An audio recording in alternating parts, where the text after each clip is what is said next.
ایسی مؤثر تجاویز ہیں جو حکومت ایکسیپٹ کرے اور اس پہ عمل درآمد کرے. سلمان صاحب آپ نے کہا کہ امکانات نہیں ہے کہ قائد ایوان آئیں گے. اس سے پہلے پارلیمانی رہنماؤں کا ویڈیو لنک کے ذریعے بھی ہم نے اجلاس دیکھا اور اس کا حال دیکھا کہ وزیر اعظم نے اپوزیشن لیڈر کی بات نہیں سنی. عائشہ اس میں بڑی تلخ بات ہے, میں کرنا نہیں چاہتا کہ ہم پاکستان کے اندر میڈیا بھی کہ ہم کہتے ہیں جی جمہوریت ہونی چاہیے, جمہوریت مؤثر ہونی چاہیے, جمہوریت فعال ہونی چاہیے, جمہوریت کے 2 سال ہو گئے پاکستان کے قائد ایوان اور قائد حزب اختلاف کے درمیان, آج تک کوئی مکالمہ نہیں ہوا. تو بات یہ کہ یہ پارلیمنٹ قومی اسمبلی کا جو اجلاس بلایا گیا یہ اچھی بات ہے. ابھی کچھ دیر پہلے سلیم مانڈی والا صاحب جو ڈپٹی چیئرمین ہیں انہوں نے تو کہا کہ دونوں اجلاس مؤخر کر دیے جائیں. میں سمجھتا ہوں کہ مؤخر کرنے کی ضرورت نہیں ہے, آپ ضرور آئیں وہاں پر اور اس اجلاس سے جو ہماری رائے ہے اسے غلط ثابت کریں, آپ کی اچھی تجاویز دیں تاکہ گورنمنٹ اس پہ عمل پیرا ہو. کیسے بامانی ہو سکتا ہے یہ اجلاس پروفیسر صاحب, کس کا رویہ زیادہ اہم ہے؟ دیکھیے رویہ تو سب لوگوں کا یہ اہم ہوتا ہے جو وہاں بیٹھے ہوتے ہیں, اور اگر یہ رویے پرسکون رہیں, سلیقے سے گفتگو ہو جائے گورنمنٹ اور اپوزیشن میں, تو یہ ہم اس کو بڑا کامیابی سمجھیں گے, کیونکہ ہمارے ہاں تو یہ بھی نہیں ہوتا نا.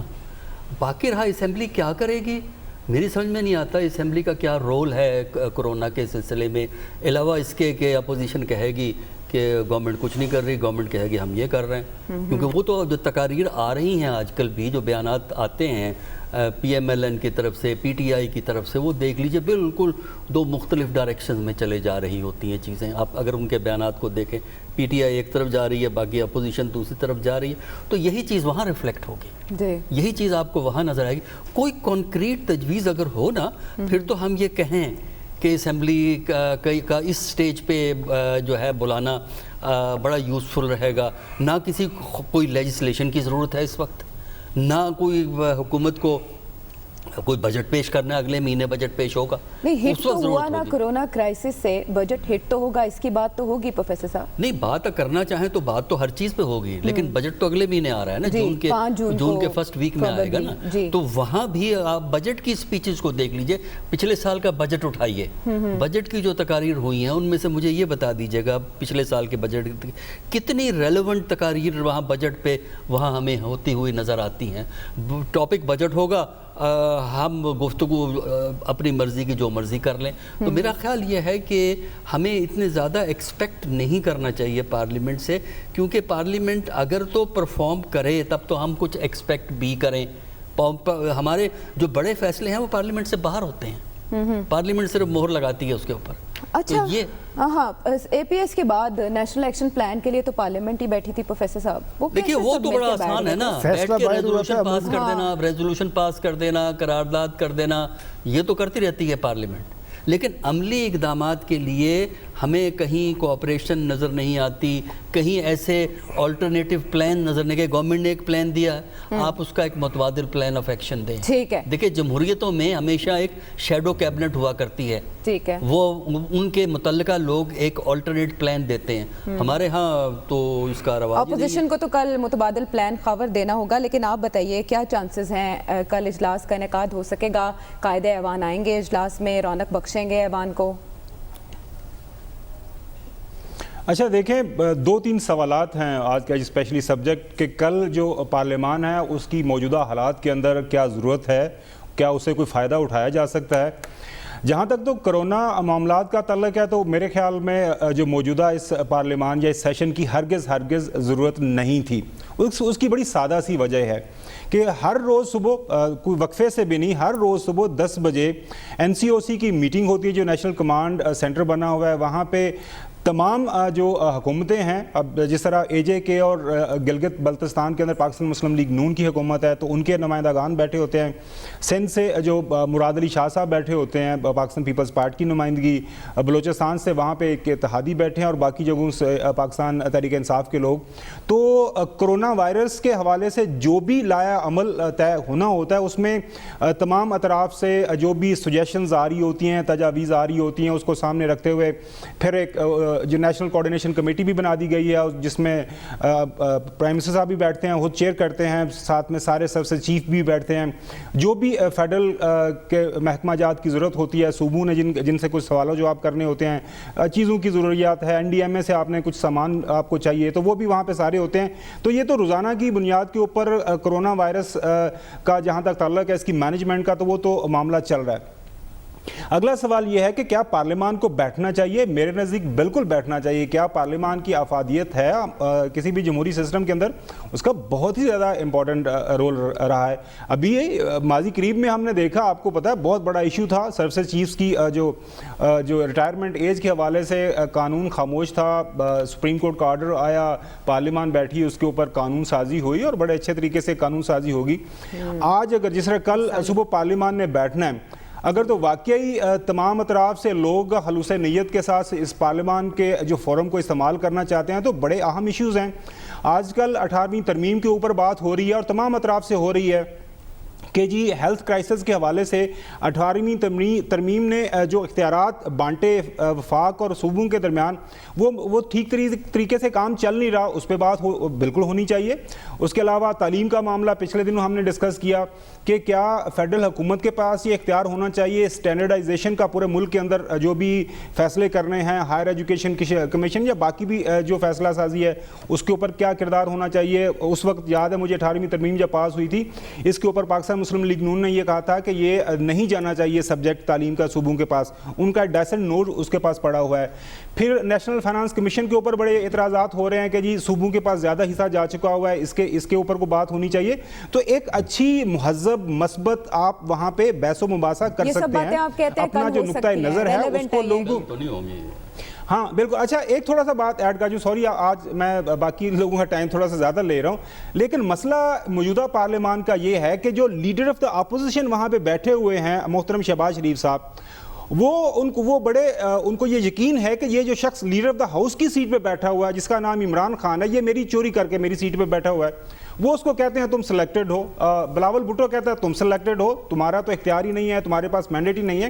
لہٰذا پہلے دن سے یہ جو لڑائی چل چکی ہے نا کہ بھیا تم سلیکٹڈ ہو، تم نکلی ہو، تم 2 نمبر ہو، جب اس طرح کا ماحول آپ پیدا کر دیں گے تو نہ پھر وہ حکومت والے سنتے ہیں، نہ پھر اپوزیشن والے حکومت کی سنتے ہیں. تو کل لڑائی ہوگی. میں ابھی آپ کو بتا دیتا ہوں، ایک طرف سے تقریر ہوگی، بلاول بھٹو شاید کریں، اس کے بعد مراد سعید آ جائیں گے، وہ نوجوان ہیں، وہ زبردست قسم کا حملہ جوابی کریں گے، اور پھر ہم ٹیلی ویژن پہ بیٹھ کے جو سنیں گے. اور لاسٹ بات جو ایاز صاحب نے کی کہ رپورٹنگ آج کل چونکہ ساری چیزیں لائیو چل رہی ہوتی ہیں تو بیچارہ رپورٹر پریشان ہوتا ہے کہ میں نے کور کیا کرنا ہے. یہ آج کل تھوڑا سا مسئلہ ہوا ہے. سلمان صاحب کہہ رہے ہیں لڑائی نہیں ہوگی، لیکن ایاز صاحب جن معاملات کی طرف لڑائی نہ ہو، دعا کریں، یا ہو سکتا ہے کہ ایک بالکل ہی مختلف رویہ سیاستدانوں کا دیکھنے کو ملے. ایاز صاحب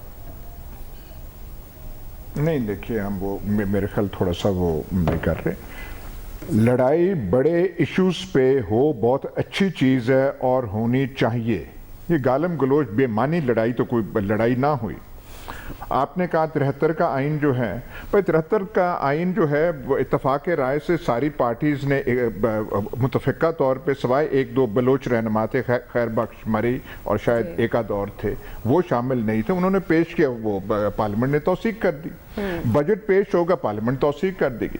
بات تو یہ ہے کہ بڑے فیصلوں پہ کبھی بھی تاریخ پاکستان پہ پارلیمنٹ اثر انداز کوئی ہوئی ہے جو زندگی موت کے مسئلے پاکستان کو درپیش رہے ہیں. پہلی آئین ساز اسمبلی میں آبجیکٹیو ریزولوشن پیش کیا جاتا ہے. وہاں کیا کنسٹیچوئنٹ اسمبلی نے کہا سوائے ہندو ممبروں کے کہ بھائی آئین بنائیے، یہ آپ کس جھمیلوں میں پڑ گئے ہیں. امریکہ کے ساتھ جو دفاعی معاہدے ہوئے، پارلیمنٹ نے کہا کہ آپ یہ کیا کر رہے ہیں.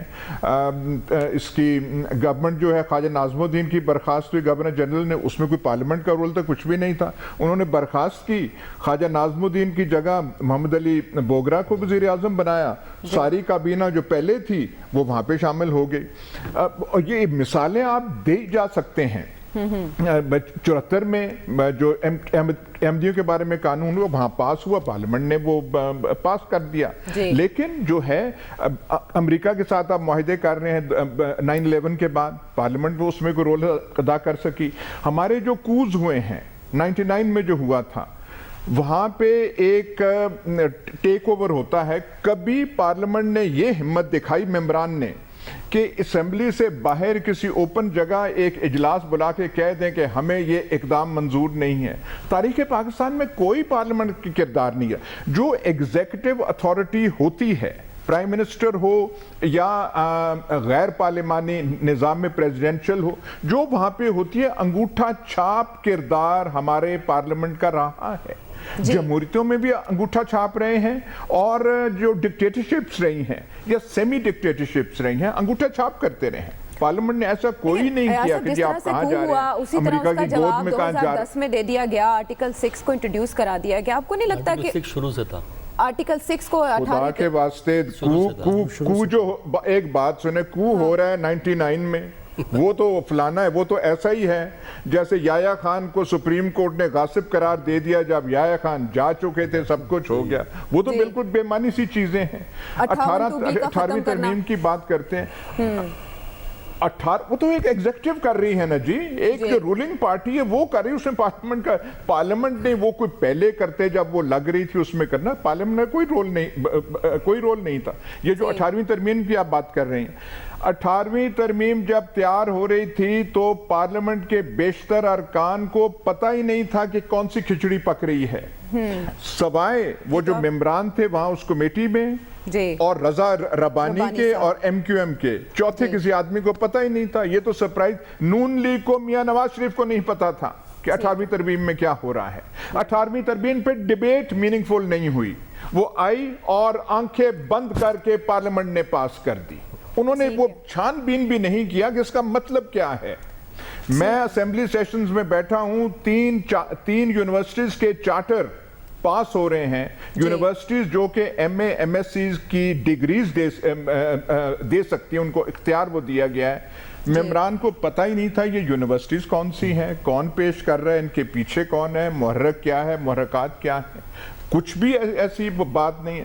این ڈی یو کے بارے میں آپ وہ لینگویج پڑھ لیں کہ یہ ریکٹر جو ہے pleasure of the army chief وغیرہ رہے گا، اور کئی ایسے آنکھیں بند کر کے وہ پاس کر دیتے ہیں. تو پارلیمنٹ کا آپ رومانٹیسائز اور گلیمرائز کر دیں، وہ اور بات ہے کہ سوورن پارلیمنٹ ہے، آگسٹ ہاؤس ہے، یہ کرے گا، وہ اپنی جگہ ہے. لیکن جو عملی کردار ایک پارلیمنٹ کا ہونا چاہیے وہ یہاں پہ نہیں رہا. عملی کردار کیا ہونا چاہیے ویسے سلمان صاحب؟ اس میں کس کی ہے غلطی، کس کی کوتاہی ہے کہ ابھی تک عائشہ ایاز صاحب نے ماضی کی تاریخ کا حصہ، ہم یہاں پر کوئی پارلیمنٹ کو ٹارگٹ نہیں کر رہے، ہم یہاں پر پارلیمنٹیرینز کے رول کو ٹارگٹ کر رہے ہیں. پارلیمنٹ تو موجود ہے، اور دنیا بھر کے اندر جہاں پر ڈیموکریسی ہے وہاں پر پارلیمنٹ کی اپنی ایک اہمیت اور حیثیت ہے. وہاں پر بڑے فیصلے ہوتے ہیں. یہاں کہا یہ جاتا ہے کہ ہر بڑا فیصلہ جو ہے پارلیمنٹ کے ذریعے ہوگا، اور میں یہ سمجھتا ہوں کہ جو پارلیمنٹ کے ذریعے فیصلے ہوتے ہیں وہ زیادہ مؤثر ہوتے ہیں، وہ زیادہ مضبوط ہوتے ہیں اور دنیا کے لیے زیادہ قابل قبول ہوتے ہیں. لیکن ہمارے ہاں جس طرح کی ڈیموکریسی چل رہی ہے، یہ بات تو درست ہے، سب نے یہی بات کی ہے کہ فیصلے تو حکومتی ایوانوں کے اندر ہوتے ہیں. جیسے کہا گیا کہ 18 امینڈمنٹ میں، میرا خیال 18 امینڈمنٹ جب پاس ہو رہی تھی تو سب سے زیادہ جو گردان تھی اس بات کی تھی کہ اب فیصلے، بڑے فیصلے ایوان کے اندر ہوں گے، فیصلے وہی مؤثر ہوں گے جو پارلیمنٹ کی سپرمیسی قائم ہوگی. اور ابھی خاور صاحب نے جو حوالہ دیا سروسز چیف کی مدت کے حوالے سے، بڑی اچھی بات ہے. اس پہ کنسنسس ہوا، کنسنسس باہر ہوا تھا، کنسنسس باہر ہوا تھا، پھر وہ ایوان کے اندر آیا. اور بڑی اچھی بات ہے کہ کنسنسس ہوا ہے. کیا اس ایوان کے اندر پاکستان کے لوگوں کے ایشوز کے حوالے سے بھی کنسنسس ہوا؟ کیا پاکستان کے لوگوں کو جو لوٹا جاتا ہے، یہ چینی آٹا سکینڈل جو ہوتے ہیں، یہ بھی کبھی پارلیمنٹ کے اندر ڈسکس آئے ہیں؟ پاکستان کی زراعت جو پاکستان کی ریڑھ کی ہڈی ہے، اس میں بہتری کے لیے سفارشات بھی کبھی ڈسکس ہوئی ہیں؟ حالانکہ اراکین اسمبلی کی بڑی اکثریت دیہاتوں سے تعلق رکھتی ہے. میں نہیں سمجھتا کہ کوئی سنجیدہ قانون سازی، اور جس قانون سازی کی ہم بات کر رہے ہیں، میں آپ کو کل کے اجلاس کے حوالے سے بتاتا ہوں. میں نے آج ایک دو لوگوں سے رابطہ کیا، گورنمنٹ کے ایک ذمہ دار شخص ہے، میں نے کہا کوئی نیب کے حوالے سے بھی کوئی چیز آ سکتی ہے؟ اس نے کہا کہ آپ بے فکر رہیں، نہ ہی کوئی چیز آ سکتی ہے نہ آگے چل سکتی ہے. میں کہا چل کیوں نہیں سکتی؟ انہوں نے کہا کہ پاکستان میں پہلی دفعہ جو پارلیمانی افیئرز کا منسٹر ہے وہ نہ ایوان زیریں کا ممبر ہے نہ ایوان بالا کا ممبر ہے، اور پہلی دفعہ ہے کہ لا منسٹر، ہمیشہ لا اور پارلیمانی افیئرز کا ایک منسٹر ہوتا تھا، اب 2 منسٹرز ہیں. اور ان کے حوالے سے بھی وہاں پر ایک سرد جنگ شروع ہو گئی ہے کہ کس سے بات کی جائے گی. میں سمجھتا ہوں کہ پارلیمنٹ کو سنجیدگی سے لینا چاہیے. ہم کوئی پارلیمنٹ کو کرٹیسائز نہیں کر رہے, ہم تو دیکھیں ان کے آپ منشور اٹھا کے دیکھیں, کیا خوبصورت منشور, آئیڈیل منشور ہے, صوبوں کے حوالے سے, ڈسٹرکٹ گورنمنٹ کے حوالے سے, زراعت کے حوالے سے, فورن افیئرس کے حوالے سے, کہ بیٹھ کے پارلیمنٹ کے اندر سر جوڑیں گے, اس پہ یہ پالیسی بنے گی. میرا خیال ہے یہ منشور نامی چیز ایسی ہے کہ جب حکومت مثلاً اقتدار پہ پہنچ دیا, انہوں نے دوبارہ کبھی اپنے منشور کو نہیں دیکھا, نہ ہی اپوزیشن نے دیکھا ہے, اور نہ ہی ہم نے کبھی پڑھا, نہ عوام نے پڑھا ہے. بعد جن نعروں کی بنیاد پہ وہ آتے ہیں, ان نعروں کی حالت بھی آپ دیکھ لیں کہ پاکستان کے اندر پہلی دفعہ ایک تبدیلی کے نام پہ حکومت بنی ہے. کس حد تک تبدیلی آئی ہے, بلکہ میں عائشہ, چونکہ کرونا کا ذکر ہو رہا ہے, ہم نے تمام اسپیکٹس پہ اپنی اپنی رائے دی ہے. ایک بات میں آج ضرور کہنا چاہتا ہوں, جو میں نے آج مارکیٹ, جتنی رشوت اس کرونا کے دنوں میں تاجروں کو, دیکھیں تاجروں کو تو ہم کرٹیسائز کرتے تھے, اتنا کرپشن کا بازار عام ہوا ہے جو پولیس ہے کہ مارکیٹوں میں سے جا کے پیسے اکٹھے کیے جا رہے ہیں. ہم نے کوئی چیز چھوڑی نہیں ہے. ہم یہ کہتے ہیں جی کرونا کا عذاب, اور اسی کرونا کی بنیاد پہ نہ ہم نے بے ایمانی چھوڑی ہے, نہ ہم نے جھوٹ بولنا چھوڑا ہے, نہ ہم نے ملاوٹ چھوڑی ہے, نہ ہم نے لوٹ مار چھوڑی ہے. پتہ نہیں ساری صورتحال کا اینڈ کیا ہوگا. بہرحال پارلیمنٹ کے بارے میں, پارلیمنٹ کو ضرور برے کار لانا چاہیے, لیکن پارلیمنٹیرینز کا رول کوئی سنجیدہ نہیں ہے. ٹھیک ہے, اپوزیشن بہت زور دیتی رہی اجلاس کے انعقاد پر, اس کا مطلب ہے اپوزیشن کے پاس یقیناً اس کو بامانی بنانے کے لیے کچھ نہ کچھ نیا ہوگا. ٹھیک ہے, اگر آپ کو غلط فہمی ہے تو وہ ٹھیک ہے. دیکھیں بات یہ ہے کہ اپوزیشن تو اس لیے کہے گی کہ وہ ایک ان کو اپرچونٹی مل جائے گی کہ ریلیونٹ ہو جائے, کہ بلاسٹ کر دیں حکومت کو. بات یہ ہے کہ جو جب تک ہم ایک خواہشات کے فریم ورک سے نہیں نکلتے اور حقیقت کو ایکسیپٹ نہیں کرتے تو ہمارے تجزیوں میں یہی مسئلہ ہوتا ہے. دیکھیں ایک ٹیکسٹ بک ہوتی ہے, جمہوریت کا مطلب government for the people, by the people, of the people. ٹھیک ہے, ہوتی ہے کتاب کے اندر, ہم نے پڑھا ہے, لیکن گراؤنڈ پہ کیا ہوتا ہے, گراؤنڈ پہ کیا ڈیموکریسی عوام کی خدمت کرتی ہے یا بڑے لوگوں کے اقتدار کو محفوظ کرنے کا ایک ذریعہ ہے. تو پارلیمنٹ کا بھی یہ ہے کہ اگر تو آپ کانسٹیٹیوشن کے ٹیکسٹ کو پڑھیں گے اور حقیقتوں کو بھلا دیں گے تو پارلیمنٹ بڑی پاورفل نظر آتی ہے, لیکن حقیقت میں پاورفل اس لیے نہیں ہوتی پارلیمنٹ کہ پارلیمنٹ کے اندر ممبران کا جو رول ہے, جب تک وہ بامانے نہیں ہوگا اور جب تک پارلیمنٹ کے اندر فیصلے نہیں ہوں گے تو اس وقت تک پارلیمنٹ مؤثر نہیں ہوتے. ادارے اس وقت مؤثر ہوتے ہیں جب وہ اس اسپرٹ کو ریفلیکٹ کریں جس کی بنیاد پہ ادارے بنائے جاتے ہیں. اور دوسرا یہ ادارے اس وقت مؤثر ہوتے ہیں جب یہ ثابت کریں کہ ان کے ذریعے تبدیلی ہو سکتی ہے, ان کے ذریعے کام بن سکتا ہے, ان کو اگر ہم اپروچ کریں تو فرق پڑ سکتا ہے. تو اب یہ ہے کہ ہم چاہیے کا لفظ بہت استعمال کرتے ہیں کہ یہ انصاف ہونا چاہیے. دیکھیں میں تو ایک بڑا بنیادی سوال کرتا ہوں, انصاف ہونا چاہیے, ہمیں سچ بولنا چاہیے, ہمیں جو ہے غریبوں کی مدد کرنی چاہیے, لیکن سوال یہ ہے کہ جب ہر شخص یہ چاہتا ہے کہ انصاف ہے, انصاف ہو, تو پاکستان میں انصاف کیوں نہیں ہے؟ ہر شخص چاہتا ہے لیکن انصاف نہیں ہے. بس اس کا اگر آپ جواب ڈھونڈ لیں گے نا تو آپ کو پتہ لگ جائے گا پارلیمنٹ کیوں کام نہیں کرتی اور کون کام کرتا ہے, وہ بھی پتہ لگ جائے گا. ابھی تک جو گورنمنٹ کی پرفارمنس ہے, obviously خاور اپوزیشن کل اسے تنقید کا نشانہ بنائے گی, لیکن ساتھ ہی اپنی تجاویز بھی دے گی. کل کا دن حکومتی ایوانوں میں کتنا مشکل محسوس کیا جا رہا ہے, کتنا چیلنجنگ سمجھا جا رہا ہے, یا ایسے بالکل جیسے ہمارے پروگرام میں ڈسکس ہوا, it's no issue, it's nothing new? نہیں, میں نے تو ابھی تھوڑی دیر پہلے آپ کو بتایا کہ جو ہونا چاہیے, جو ہم نے کہا ہے کہ جو ہماری سب کی خواہش ہے کہ پارلیمان کو کس طرح استعمال کیا جانا چاہیے, وہ تو ہماری خواہشات تو بہت زیادہ, لیکن کل ہوگا کیا وہی نا, ایک اپوزیشن کی طرف سے بلاول بھٹو اگر تقریر کرتے ہیں یا رانا ثناء اللہ صاحب کریں گے تو وہ بالکل ٹارگٹ کریں گے, وہ کہیں گے آٹا چور چینی چور. ایک اور بڑا سا جو پنڈورا باکس کھولا جائے گا کہ حکومت یہ کھا گئی وہ کھا گئی. اس کے جواب میں مراد علی جو شاہ صاحب ہیں, مراد علی سعید جو ہیں, وہ بالکل ان کو جواب دیں گے, اور وہ بھی اسی طرح کے وہی مراد سعید صاحب جواب دیں گے, اور وہ ٹکا کے وہ جو ہے بالکل ترکی با ترکی بالکل اسی حساب ان کا جو ہے گھر پورا کریں گے. یہی ہوگا. پرابلم پارلیمان سے زیادہ میرے حساب سے جو میں دیکھتا ہوں, ہم نے جو پچھلی 2-3 پارلیمان کورز کیے ہیں, وہ تو ہماری پولیٹیکل پارٹیز کا اصل مسئلہ ہے نا. جب لنڈن میں بلا کے حلف لے لیا جائے گا کہ جی یہ جو ہم نے فیصلے کیے ہیں اس کے اوپر کوئی بندہ جو میڈیا میں یا پبلک کے اندر بات نہیں کرے گا اور یہ فیصلہ ہمارے درمیان رہے گا. یہ کون سی جمہوریت ہے جب آپ کے آئین کا یہ حصہ بنا دیا جائے گا کہ کوئی بھی پارلیمنٹیرین اگر پارٹی پالیسی کے اگینسٹ فیصلہ دے, کوئی ووٹ دے گا, وہاں پہ بات کرے گا, تو اس جو پارلیمانی لیڈر ہیں, جو اس جماعت کا جو لیڈر ہے, انداتا ہے, وہ اس کو پارٹی سے بھی نکال سکے گا, اس کی رکنیت بھی ختم کر سکے گا.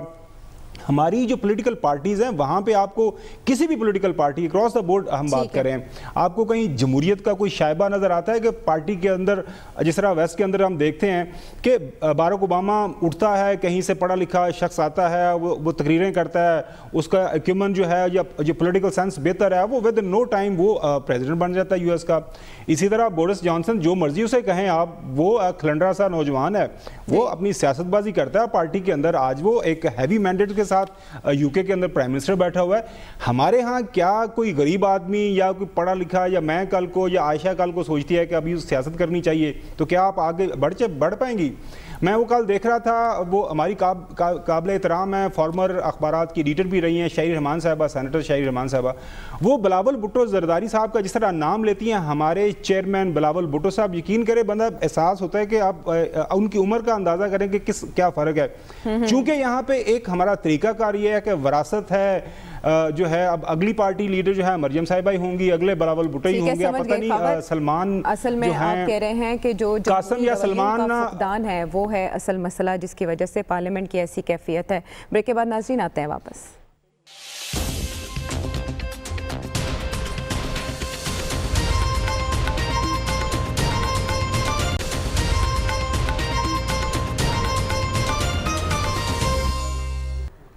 ویلکم بیک ٹو دا شو. اور اب کچھ نیب کے کردار کی بات کر لیتے ہیں, جس سے سب سے زیادہ شکایت ان دنوں نون لیگ کو ہے, اور شیخ رشید صاحب بھی کچھ پیش گوئیاں کرتے دکھائی دے رہے ہیں, جس کی وجہ سے نون لیگ کے رہنماؤں نے ایک پریس کانفرنس کی اور یہ کہا کہ وزیر اعظم نے اپوزیشن رہنماؤں کی گرفتاری کے لیے باقاعدہ نیب کو لسٹ دے دی ہے. اگرچہ یہ الزام ہے, لیکن اس میں کتنی حقیقت ہے اور نون لیگ کا مطالبہ کتنا بجا ہے؟ ایاز صاحب دیکھیں جی, نون لیگ کا پرابلم یہ ہے, اور پیپلز پارٹی کا بھی یہی پرابلم ہے, انہوں نے کبھی ضرورت ہی نہ سمجھی کہ یہ ہمارے لیے خطرہ بن سکتا ہے قانون, اور اس میں ہم تبدیل کریں.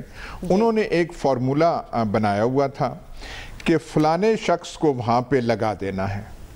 اب نام ہم نے کیا لینے ہیں کہ جو سابقہ چیئرمین رہے ہیں وہ اتفاق رائے سے بنتے تھے, اور وہ بالکل حسب منشا, حسب خواہش اور توقع ایسے وہ کام کرتے تھے.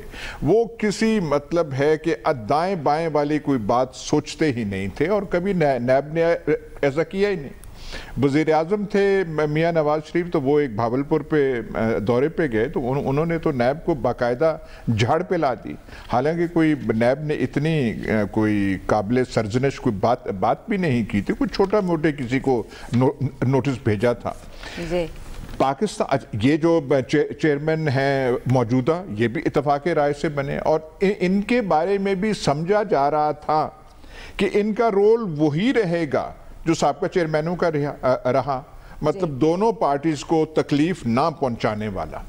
سیاسی کلائمیٹ, سیاسی ماحول ملک کا چینج ہو گیا, اور وہ چینج ہوا یہ جو پیناما پیپرز کے بعد, پھر وہ JIT کا بننا, پھر الیکشن ہونے, پھر حکومت کا تبدیل ہونا.